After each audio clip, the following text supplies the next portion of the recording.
The Bible is one of the most controversial books in the world.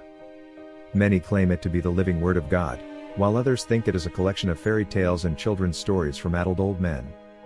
Whether the Bible is true or not is a story for another time. Today we are going to talk about a peculiar story, a prophecy, that foretells the rise and fall of empires until the end of the world. Hello everyone, welcome back to Grimoire of Myths. Today, we're delving into the intriguing world of ancient history and prophecy as we unravel the mysterious dream of King Nebuchadnezzar. So, let's dive into the fascinating story that holds the key to understanding the future as we know it. To set the stage, we're taking a trip back to ancient Babylon, circa 6th century BCE. Nebuchadnezzar II, the mighty king of Babylon, had a dream that left him troubled and seeking answers. This dream, recorded in the book of Daniel in the Old Testament, is a captivating story filled with symbolism and profound insights into the unfolding of history. This story can be found in the book of Daniel from chapters 1 to 2. During this time the Israelites were subjugated by Babylon, the most powerful empire at the time. The reigning sovereign was Nebuchadnezzar II. Many Israelites found themselves subjects of a strange king in a strange country. There was one particular young noble Israelite named Daniel who would go on to be one of the key figures of the Babylonian king. By the second year of the reign of Nebuchadnezzar, Daniel already caught the attention of the king, by his works, intelligence, and the obvious favor that the God of Israel had seemingly bestowed on him. One day the king had a strange dream that shook him to his core and prevented him from getting a good night's sleep. So, the king decided to call in all the magicians, enchanters, sorcerers, and astrologers to explain the dreams to him. These learned men greeted the king and were expecting the Nebuchadnezzar to explain the dream to them so that they could interpret the potential meaning. However, Nebuchadnezzar expected the magic men to already know the dream while at the same time explaining the said dream to him. This was an impossibility without the king revealing the details of the dream to the advisors, right? When the men relayed this to the king, Nebuchadnezzar declared them as frauds. He was so angry he ordered all the wise men in the king's dome to be dealt with, Daniel included. News got to Daniel and he inquired on what incurred the ire of the king. After Daniel got abreast of the situation, he pleaded with the king for a bit of time. He then quickly went to his friends Hananiah, Mishael, and Azariah, and all of them prayed to God to reveal to them the mystery of Nebuchadnezzar's dream. According to the lore, God did indeed reveal the dream to Daniel in a vision. Daniel then asked to be brought in front of the king of Babylon and declared that he would be able to give the king the interpretation of the dream. As he was brought in front of Nebuchadnezzar, Daniel said that no man on earth could reveal the mystery that plagued the king, but the God in heaven could, and went on to tell and explain the dream to the king. In this dream that King Nebuchadnezzar had, the king saw this great and dazzling statue appear before him.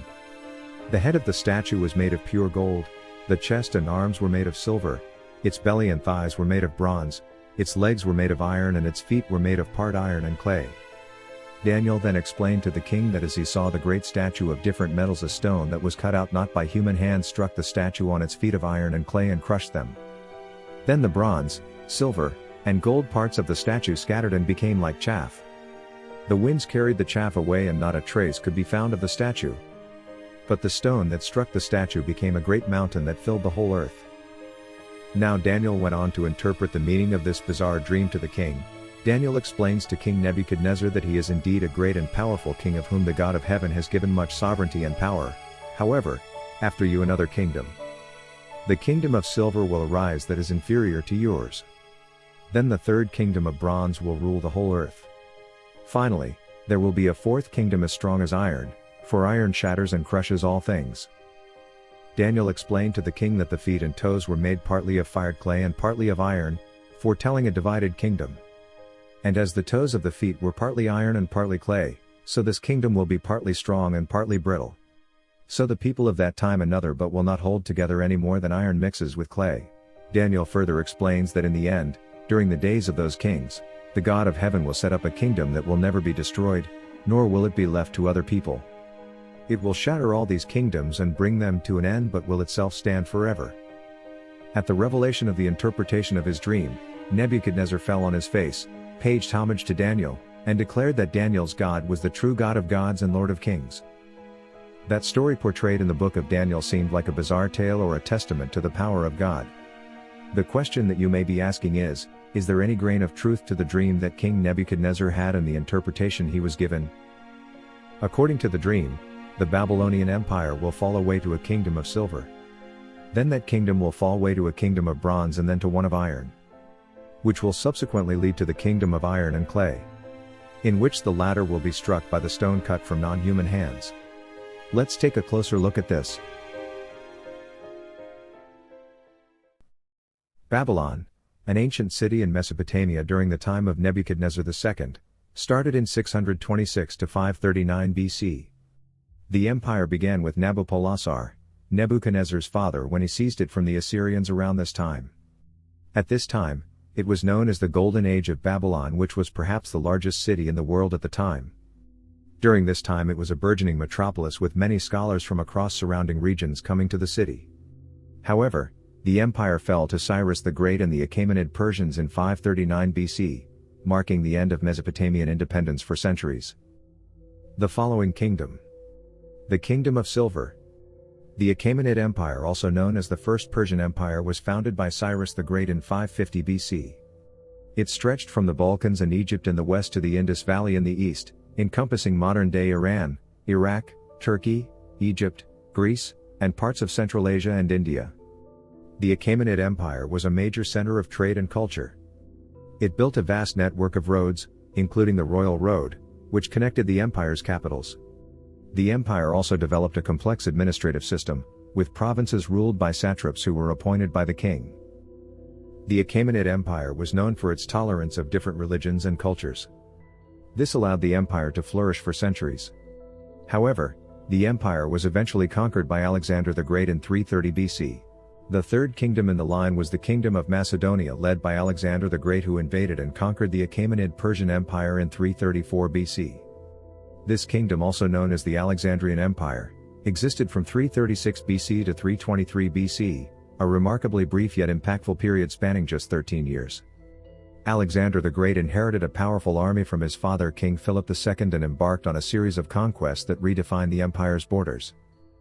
Under Alexander's leadership, the empire reached its zenith, stretching from Greece in the west to the Indus River in the east, encompassing vast swathes of Persia, Egypt, and Central Asia.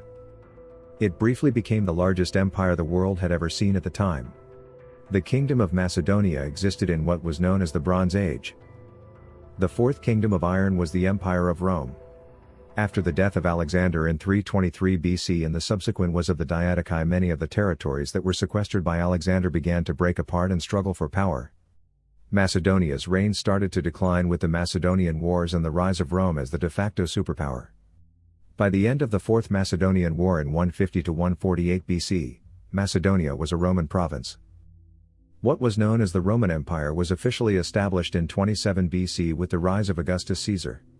Until the fall of the Western Roman Empire in 476 CE, though the Eastern Roman Empire, Byzantine Empire, continued until 1453 CE. At its peak, around 117 CE, the Roman Empire covered a colossal area in Europe, North Africa, and parts of Asia Minor. This vast territory encompassed diverse peoples and languages, held together by a strong military, infrastructure, and legal system. The empire was known for its expansionistic tendencies and held its territories and subjects with an iron fist. Eventually, the Roman Empire fell. Externally, Rome grappled with constant threats from barbarian invasions, particularly by Germanic tribes and the Huns. The Western Roman Empire also faced pressure from the Sasanian Empire in the east. The military, once a formidable force, began to decline in effectiveness and discipline.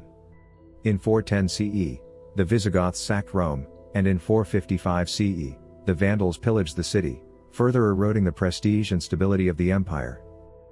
Rome ended up being split up into many other additional provinces and principalities. One particular faction split off and became the Eastern Roman Empire, also known as the Byzantine Empire. It was a powerful kingdom in the Eastern Mediterranean in its time, but it didn't have the clout or strength of the Roman Empire in its glory in 27 BC. Fast forward to today, many of the Germanic tribes such as the Visigoths, who became modern-day Spain, and the Franks, who became modern-day France, split the rest of the power amongst themselves alongside the Byzantine Empire. During this time, in Constantinople, the capital of the Byzantine, the Roman Catholic Church and its papal powers began to form. These Germanic tribes ended up having many conflicts with each other in the Roman Catholic Church and became what we know as Europe today. Looking at recorded history, we can see how Nebuchadnezzar's dream eerily coincides with the rise and fall of many great empires, even up to the feet of clay and iron. As most people can see, Europe has been separated since the sack of Rome. But what about the stone that was cut from non-human hands? Christians believe this is the second coming of Jesus and the ensuing kingdom of heaven that will destroy the kingdom of man and establish a new age. So to some, we are living in what is known as the end times. Or perhaps this is just a Judeo-Christian myth. What do you think? But that's all I have for today. Until next time.